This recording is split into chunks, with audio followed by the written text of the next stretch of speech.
ಹಾವು ಒಬ್ಬೊಬ್ಬರನ್ನಾಗೆ ಬಲಿ ತಗೊಳಕ್ಕೆ ಬಂದೇ ಬರುತ್ತೆ.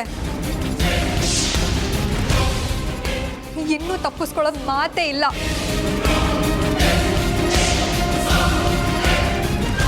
ಏನಮೃತ, ಏನು ಯೋಚನೆ ಮಾಡ್ತಾ ನಿಂತ್ಬಿಟ್ಟೆ? ಅರ್ಜುನ್ ಎಲ್ಲಿ? ಅಯ್ಯೋ ಶಿವನೇ, ನನ್ನ ಅರ್ಜುನ್ ಎಲ್ಲಿ ಹೋಗಿರ್ಬೋದು? ಇಷ್ಟೊತ್ತಾದ್ರೂ ಇವನು ಮನೆಗೆ ಬಂದಿಲ್ವಲ್ಲ?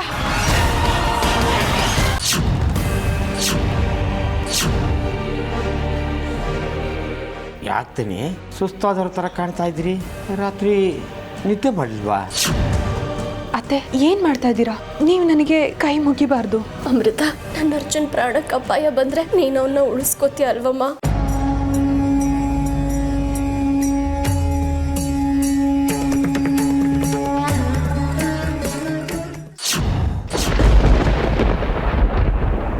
ಈ ಲೋಕದಲ್ಲಿ ನನಗೆ ಹೆಗಲಾಗಿ ನಿಂತಿರೋ ಅರ್ಜುನ್ ಶೇಷಳ ರೋಷದ ಬೆಂಕಿಗೆ ಎಲ್ಲಿ ಆಹುತಿ ಆಗೋಗ್ತಾರೋ ಅನ್ನೋ ಭಯ ಕಾಡ್ತಾ ಇದೆ. ಯಾವತ್ತಿಗೂ ನನ್ನ ಅರ್ಜುನ್ ಪ್ರಾಣಕ್ಕೆ ಅಪಾಯ ಮಾಡೋ ಮನಸ್ಸು ಶೇಷಳಿಗೆ ಬರದೇ ಇರೋ ಹಾಗೆ ಕಾಪಾಡು ತಂದೆ.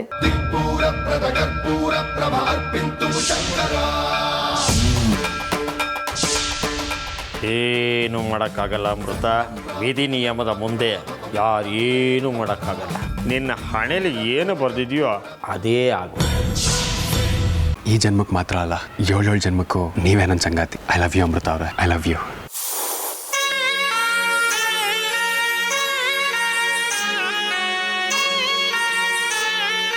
ಇನ್ ಮುಂದೆ ಎಲ್ಲಿಗೆ ಹೋಗ್ಬೇಕು ಅಲ್ಲಿಗೆ ಹೋಗೇ ಹೋಗ್ತಾನೆ. ಅದನ್ನ ಯಾರಿಂದನೂ ತಡೆಯೋ ಶಕ್ತಿ ಇಲ್ಲ. ಯಾಕೆ ಅಂದ್ರೆ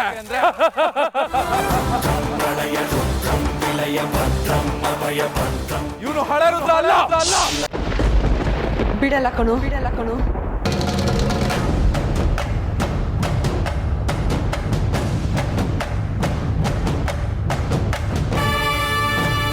ಅಮೃತ ಅವರೇ, ಏನಾಯ್ತು? ಯಾಕೆ ಕೂಗೊಂಡಿದ್ರಿ? ಅಮೃತ ಅವರೇ ಮಾತಾಡ್ರಿ. ಕೆಟ್ಟ ಕನ್ಸೇನಾದ್ರೂ ಬಿತ್ತಾ?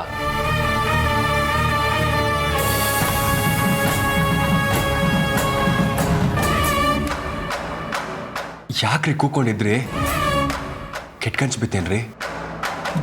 ಯಾರು ನೀವು ಬಿಡಲ್ಲ ಅಂತ ಹೇಳ್ತಾ ಇದ್ದಿದ್ದು? ಕೆಟ್ಟ ಕನ್ಸು ಬಿತ್ತಾ? ಮಾತಾಡಿ ಅಮೃತ ಅವರೇ. ಅಮೃತ ಅವರೇ, ಅಮೃತ ಅವರೇ, ಹೀಗೆ ಸುಮ್ಮನೆ ಇರಬೇಡ್ರಿ. ಏನಾದರೂ ಮಾತಾಡಿ. ದುಷ್ಟ, ಇಷ್ಟು ದಿನ ಯಾರಿಂದನೂ ರಕ್ಷಣೆ ತಗೊಂಡು ನನ್ನ ಕಣ್ಣು ತಪ್ಪಿಸಿ ಓಡಾಡ್ತಾ ಇದ್ದ. ಈಗ ಆ ರಕ್ಷಣೆಯಿಂದ ಹೊರಗಡೆ ಬಂದಿದ್ದಾನೆ. ಅವನನ್ನ ಸುಮ್ಮನೆ ಬಿಡೋ ಮಾತೇ ಇಲ್ಲ. ಯಾವ ದುಷ್ಟ, ಯಾವ ರಕ್ಷಣೆ, ಯಾವುದ್ರ ಬಗ್ಗೆ ಮಾತಾಡ್ತಾ ಇದ್ದೀರಾ ನೀವು? ಅಮೃತ ಅವರೇ, ನನಗೇನು ಅರ್ಥ ಆಗ್ತಾ ಇಲ್ಲ. ಅಮೃತ ಅವರೇ,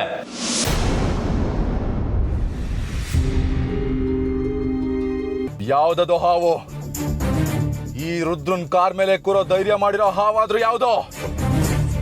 ಇಡೀ ತಕ್ಷಕ ವನವನ್ನೇ ನನ್ನ ಸುಪರ್ದಿಗೆ ತಗೊಂಡಾದ್ಮೇಲೂ ನನ್ನನ್ನ ಎದುರಾಕೊಳ್ಳೋಕೆ ನೋಡ್ತಾ ಇದೆ ಅಂದ್ರೆ ಇದು ಖಂಡಿತವಾಗ್ಲೂ ಸಾಮಾನ್ಯದ ಹಾವಲ್ಲ, ನಾಗಿಣಿನೇ ಇರಬೇಕು.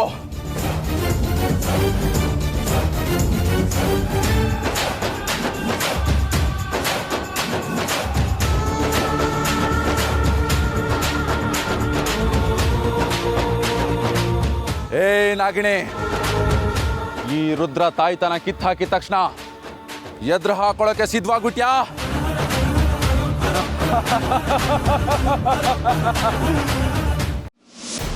ಪರಮೇಶ್ವರ, ಅಂತೂ ಎಲ್ಲ ನಾನು ಅನ್ಕೊಂಡ ಹಾಗೆ ಎಲ್ಲ ಒಂದೊಂದೇ ನಡೀತಾ ಇದೆ. ನನ್ನ ಪ್ರತಿಯೊಂದು ಹೆಜ್ಜೆಲೂ ನೀನು ನನ್ನ ಜೊತೆಗಿದೆಯಾ. ಮೊದಲು ನನ್ನ ಶೇಷ ನನಗೆ ಸಿಗೋ ಹಾಗಾಯಿತು. ಆಮೇಲೆ ನನ್ನ ಹಿಂದೆ ಬಿದ್ದು ನನ್ನ ಚಟುವಟಿಕೆಗಳ ಮೇಲೆಲ್ಲ ಕಣ್ಣಿಡ್ತಾ ಇದ್ದ ಆ ದುಷ್ಟ ಮನುಷ್ಯ ಹರ್ಷನನ್ನು ಯಾರಿಗೂ ಗೊತ್ತಾಗದಾಗೆ ಅವನು ಸೇರ್ಬೇಕಾಗಿರೋ ಜಾಗಕ್ಕೆ ಸೇರ್ಸಾಯ್ತು. ಈಗ ನನ್ನ ಇನ್ನೊಬ್ಬ ಶತ್ರು ತಾಯ್ತದ ಪ್ರಭಾವದಿಂದ ಹೊರಗಡೆ ಬಂದಿದ್ದಾನೆ. ಅಂದರೆ ನನ್ನ ಕೆಲಸ ಮತ್ತಷ್ಟು ಸುಲಭ ಆಗಿದೆ. ಇನ್ನು ನನ್ನ ಮುಂದಿನ ದಾರಿಗಳು ಸ್ಪಷ್ಟ ಆಗ್ತಾ ಹೋಗುತ್ತೆ. ಶತ್ರು ನನ್ನ ಕಣ್ಣಿಗೆ ಬೀಳೋದೊಂದೇ ಬಾಕಿ. ಅವನು ಎಲ್ಲಿದ್ದಾನೋ ಹೇಗಿದ್ದಾನೋ ಒಂದೇ ಒಂದು ಸಾರಿ ನನ್ನ ಕಣ್ಮುಂದೆ ಬರೋ ಹಾಗೆ ಮಾಡಿಬಿಡು. ನಾನು ನನ್ನ ಶತ್ರುನ ಪತ್ತೆ ಮಾಡಬೇಕಾಗಿದೆ. ನನ್ನ ಮುಂದಿನ ಹೋರಾಟಕ್ಕೂ ನಿನ್ನ ಆಶೀರ್ವಾದ ಬೇಕಾಗಿದೆ ಪರಮೇಶ್ವರ. ನಿನ್ನ ಆಶೀರ್ವಾದ ಸದಾ ಹೀಗೆ ಇರಲಿ. ಅವನು ಎಲ್ಲಿದ್ದಾನೋ ಹೇಗಿದ್ದಾನೋ ಒಟ್ಟಿನಲ್ಲಿ ಅವನು ನನ್ನ ಕಣ್ಣು ಮುಂದೆ ಬರೋ ಹಾಗೆ ಮಾಡೋ ಜವಾಬ್ದಾರಿ ನಿಂದು.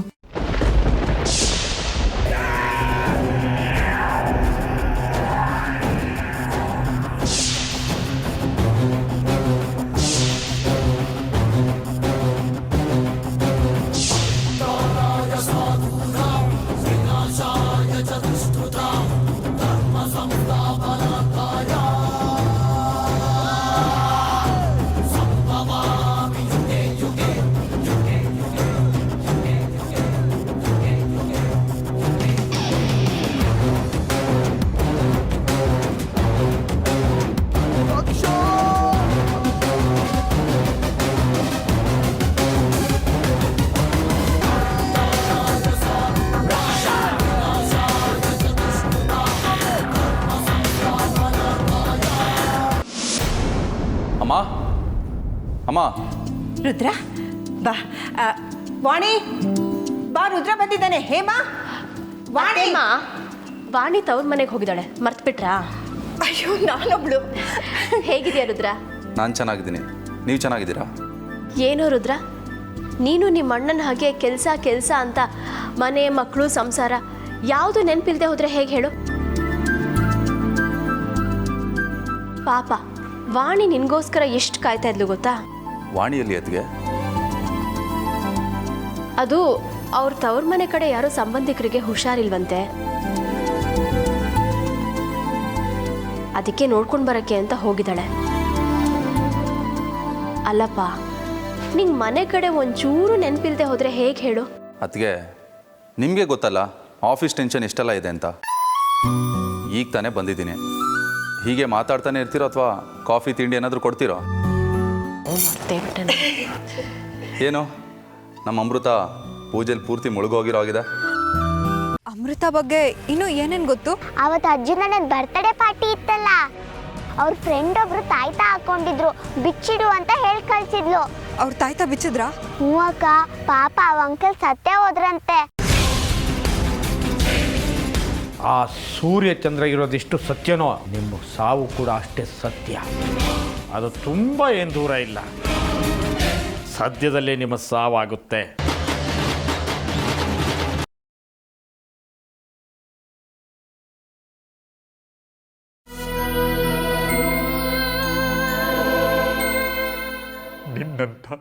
ನಿನ್ನಂಥ ಮಗು ಅಮ್ಮನವರಂಥ ಹೆಣ್ಣು ಮಗು ಆಗಲಿ ಅಂತ ಹಂಬಲಿಸ್ತಿದ್ದಾಳೆ. ನೀನೇನು ಮಾಡ್ತೀಯೋ ನಂಗೆ ಗೊತ್ತಿಲ್ಲ, ನನಗೆ ನನ್ನ ಮಗಳು ಬೇಕು.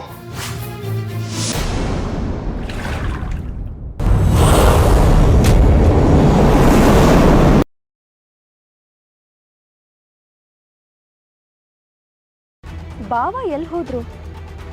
ಸಾಮಾನ್ಯವಾಗಿ ಅವ್ರಿಗೆ ಇಷ್ಟ ಇಲ್ಲದೆ ಇರೋ ಕೆಲಸನ ಒತ್ತಾಯ ಮಾಡಿ ಮಾಡಿಸಿದ್ರೆ ಅವ್ರು ಯಾರ ಕೈಗೂ ಸಿಗದೆ ಎಲ್ಲಾದ್ರೂ ಹೊರಟೋಗ್ತಿದ್ರು. ಆದರೆ ಇವಾಗ ಯಾಕೆ ಹೀಗೆ ಮಾಡ್ತಿದ್ದಾರೆ?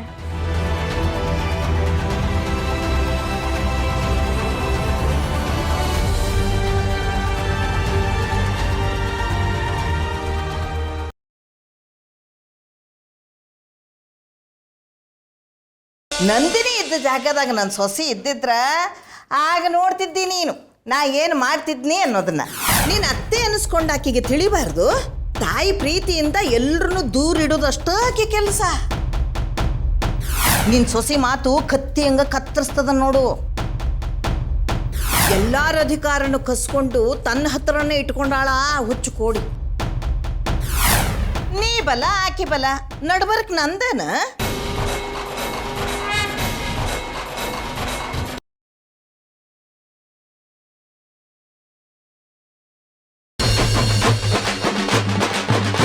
ನರಸಿಂಹಣ್ಣವ್ರ ಸೊಸೆ ನಿಮ್ಮ ಹತ್ರ ಸಮಯ ಕೇಳಕ್ ಬರ್ತಾ ಇದಾರೆ, ಎಲ್ರೂ ಮನೆಯಿಂದ ಆಚೆಗೆ ಬರ್ಬೇಕು.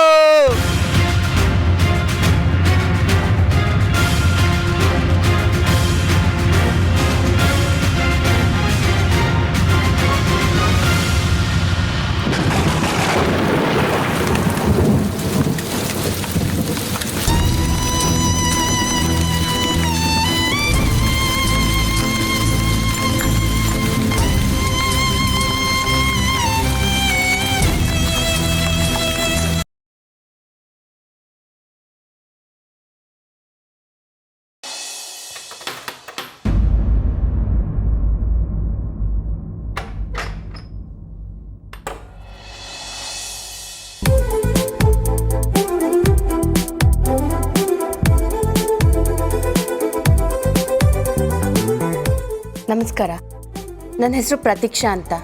ನನಗೆ ಜನರಲ್ ನಾಲೆಡ್ಜ್ ಅಂದರೆ ತುಂಬ ಆಸಕ್ತಿ. ತಕ್ಕ ಮಟ್ಟಿಗೆ ನಾನು ಅಪ್ಡೇಟ್ ಆಗಿದ್ದೀನಿ. ಪ್ರತಿಭಾ ಮೇಡಮ್, ನಿಮ್ಮ ಹತ್ರ ಸ್ವಲ್ಪ ಮಾತಾಡಬೇಕಿತ್ತು.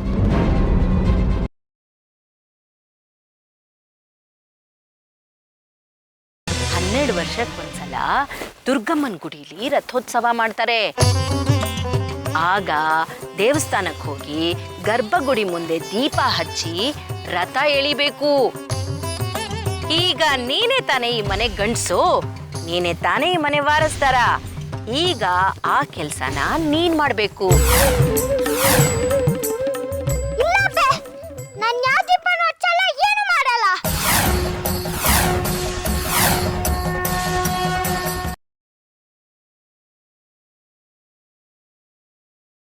ತುಂಬ ನೋವಿನಿಂದ ಒಂದು ಮಾತು ಹೇಳ್ತೀನಿ ಕೇಳು. ಇದುವರೆಗೂ ನಮ್ಮ ಮನೆಯಲ್ಲಿ ಯಾರೂ ಕುಡಿತಿರ್ಲಿಲ್ಲ. ನಮ್ಮ ಊರಿನಲ್ಲೇ ಹೋಗಿ ಕೇಳು, ಇಡೀ ನಮ್ಮ ಮನೆತನದ ಮೇಲೆ ಒಂದೇ ಒಂದು ಸಣ್ಣ ಕಪ್ಪು ಚುಕ್ಕೆ ಇಲ್ಲ. ಇಷ್ಟು ವರ್ಷದಿಂದ ಆ ಗೌರವವನ್ನು ಉಳಿಸ್ಕೊಂಡು ಬಂದಿದ್ದೀನೋ, ಆದರೆ ನೀನು ಈಗ ಅದೆಲ್ಲಕ್ಕೂ ತಿಲಾಂಜಲಿ ಹಿಡೋ ಹಾಗೆ ಮಾಡ್ತಿದ್ದೀಯಲ್ಲೋ.